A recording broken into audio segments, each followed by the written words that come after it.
Hey folks, it's Scott here at the X-Fed Homestead.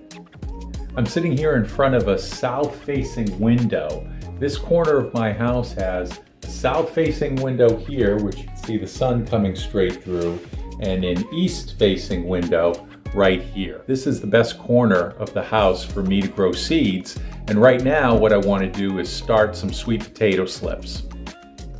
So what I want to do today is show you the two different ways to make sweet potato slips.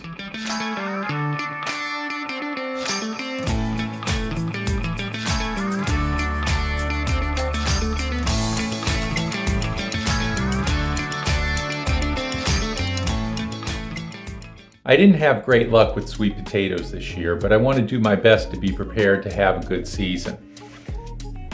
I grabbed some sweet potatoes from a local organic vendor, and I'm interested in making slips from these.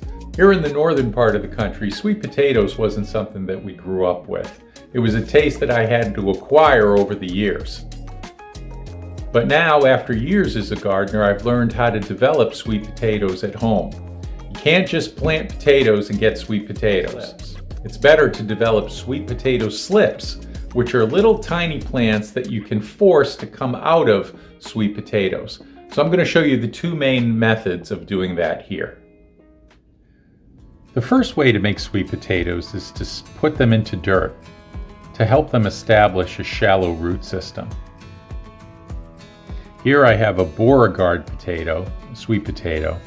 And all you have to do is just get it down so it's covered by halfway by the dirt, and then has a little room underneath it so that the roots can spread. This is a Japanese sweet potato, and I'll put this on the other side here and get that buried in good.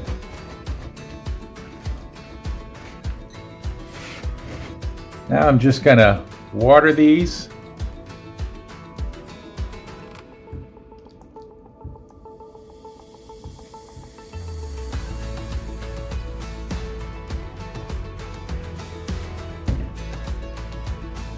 And keep them moist during the growing season, which is in the next 6 weeks.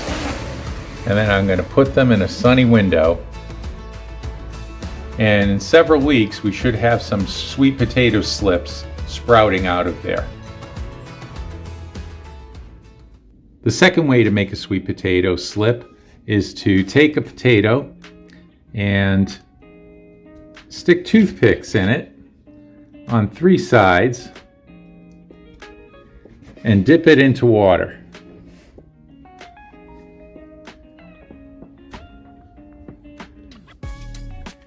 And that water comes right up to the top of the glass. The round end at the bottom is the actual bottom. That's where the roots should come out. And the pointy end at the top, you can see it better, the pointy end on this sweet potato is considered the top. So you want the rounder bottom end in the glass and the top halfway out of the glass.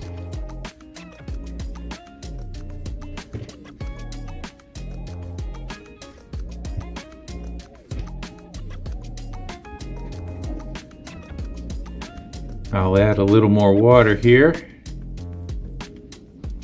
and then I'll put those in the sun .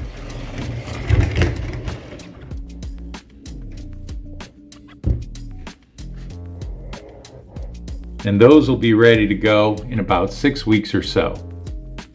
So we'll check in on them then, but those are the two different ways to make sweet potato slips.